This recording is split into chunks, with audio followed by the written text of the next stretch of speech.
A crise da fronteira está voltando aos holofotes. O governador do Texas, Greg Abbott, disse que seu estado teve que suportar o peso do fardo. Isso ocorreu quando o chefe da Segurança Interna, Alejandro Mayorkas, enfrentou legisladores no Capitólio, levando a uma discussão tensa sobre a fronteira sul.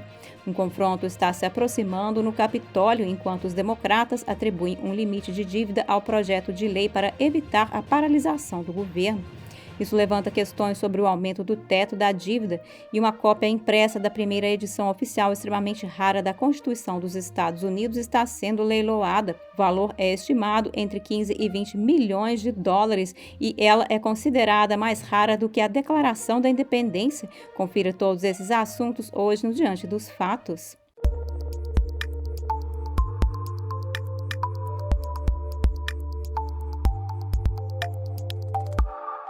Vamos começar com a fronteira sul.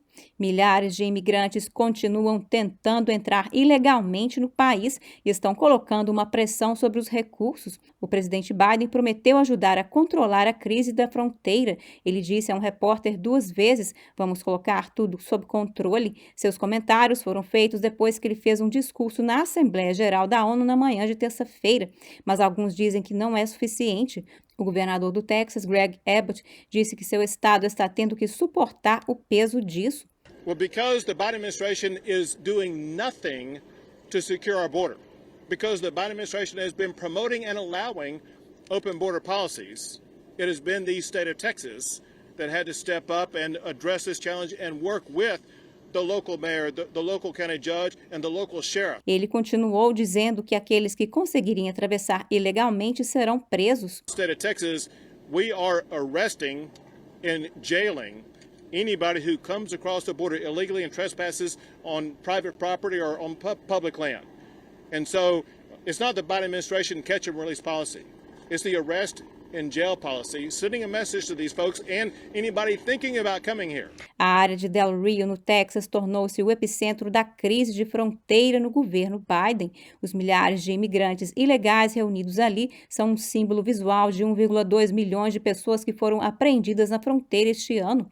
Agora, a Segurança Interna está pedindo ajuda aos militares. This request, the department would provide contracted air transportation for Customs and Border Patrol on a reimbursable basis, and it can be provided with minimal risk to current DoD missions. A Segurança Interna devolveu mais de 300 haitianos ao Haiti no domingo, com mais voos previstos. O secretário do DHS, Alejandro Mayorkas, visitou Del Rio na segunda-feira para ver o acampamento em primeira mão. Alguns dos milhares começaram a voltar para o México após a repressão dos Estados Unidos.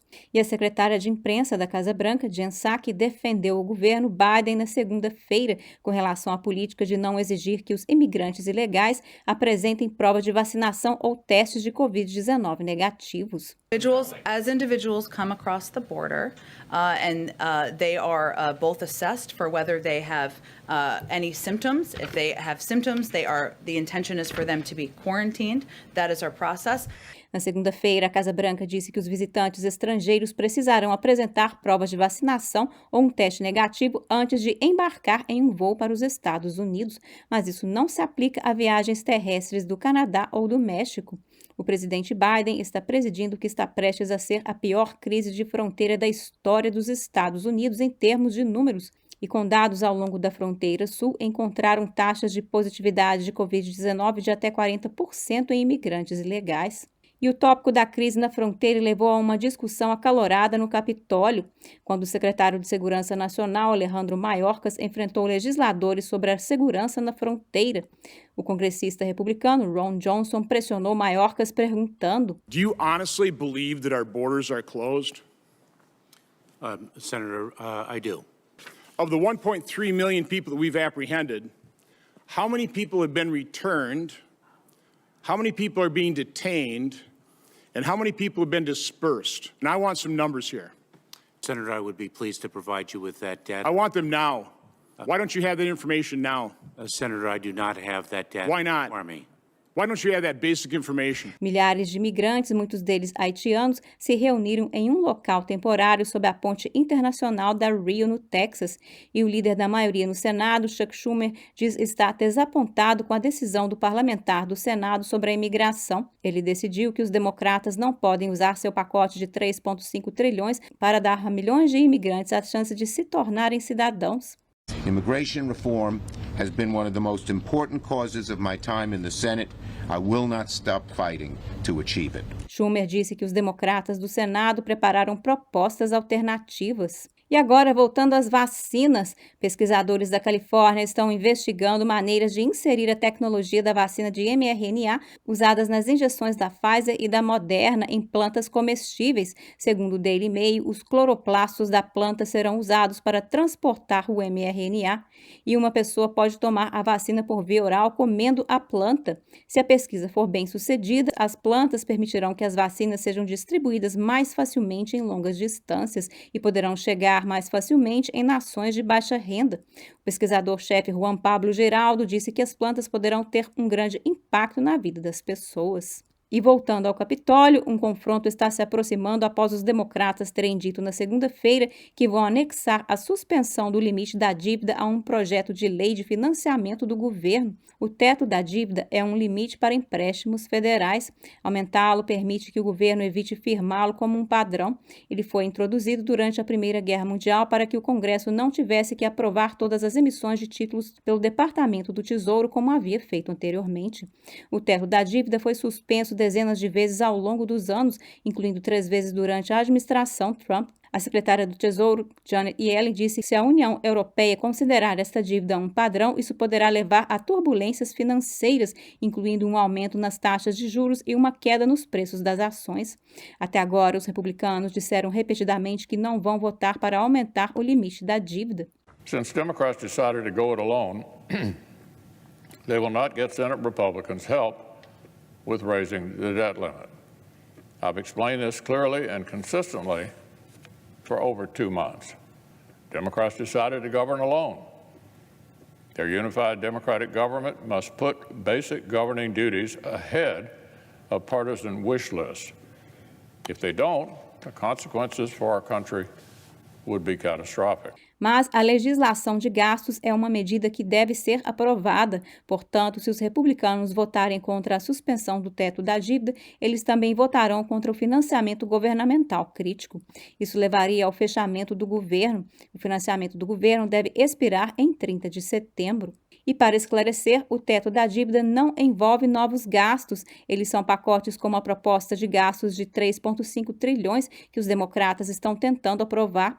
Em vez disso, o teto da dívida diz respeito aos gastos já autorizados pelo Congresso, como o pagamento da Previdência Social. Segundo a Associated Press, o teto tornou-se uma arma política ao longo dos anos, pois cada partido culpa o outro. Isso ocorre porque os líderes empresariais não se importam com quem está no comando, eles só querem alguém para cuidar da questão. Isso ocorre enquanto The Business Roundtable, um grupo influente de altos executivos, escreveu que uma falha em suspender o teto da dívida poderia produzir uma crise evitável de outra forma e representar um risco inaceitável para a economia e os mercados do país. E antes de terminarmos, uma cópia impressa da primeira edição oficial extremamente rara da Constituição dos Estados Unidos está sendo leiloada. A Casa de Leilões anunciou na última sexta-feira, 17 de setembro, que também era o dia da Constituição. Foi neste dia que os pais fundadores assinaram o documento da Convenção Constitucional da Filadélfia em 1787, sendo este, portanto, um pedaço de papel caro.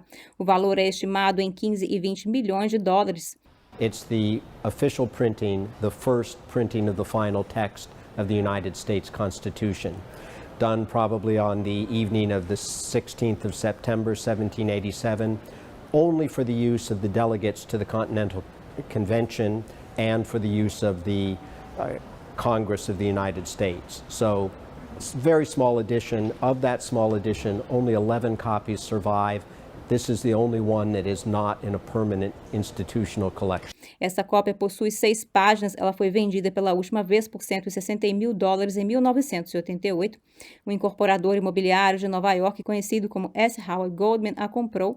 Ele também foi um colecionador particular de autógrafos americanos, documentos históricos e manuscritos. Sua esposa, Dorothy Taper Goldman, está colocando-a à venda.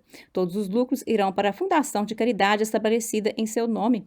A Casa de Leilões disse que a fundação usará o dinheiro para fazer o público entender melhor a democracia. Acredita que cerca de 500 cópias tenham saído originalmente dessa primeira impressão. Essas cópias foram fornecidas aos delegados da própria Convenção Constitucional. 2 cópias remanescentes estão guardadas na Biblioteca do Congresso. The others that survive are mostly in libraries or still in official government repositories. For instance, the Delaware Hall of Records has one. There are 2 copies at the Library of Congress. The American Philosophical Society has one. So they're all in very prestigious, very important historically institutions. Somehow this one escaped.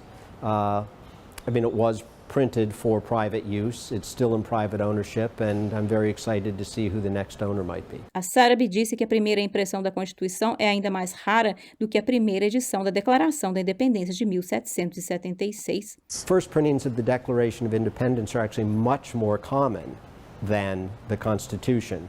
There are 28 known copies. O documento colocado à venda não tem assinaturas, mas inclui a lista dos delegados da Convenção Constitucional. Ele também tem uma carta de apresentação de George Washington ao Congresso Continental. Washington presidiu a Convenção Constitucional. Probably this belonged to one of the delegates to the Continental Convention or to a member of the Continental Congress. That's who this very small edition was printed for.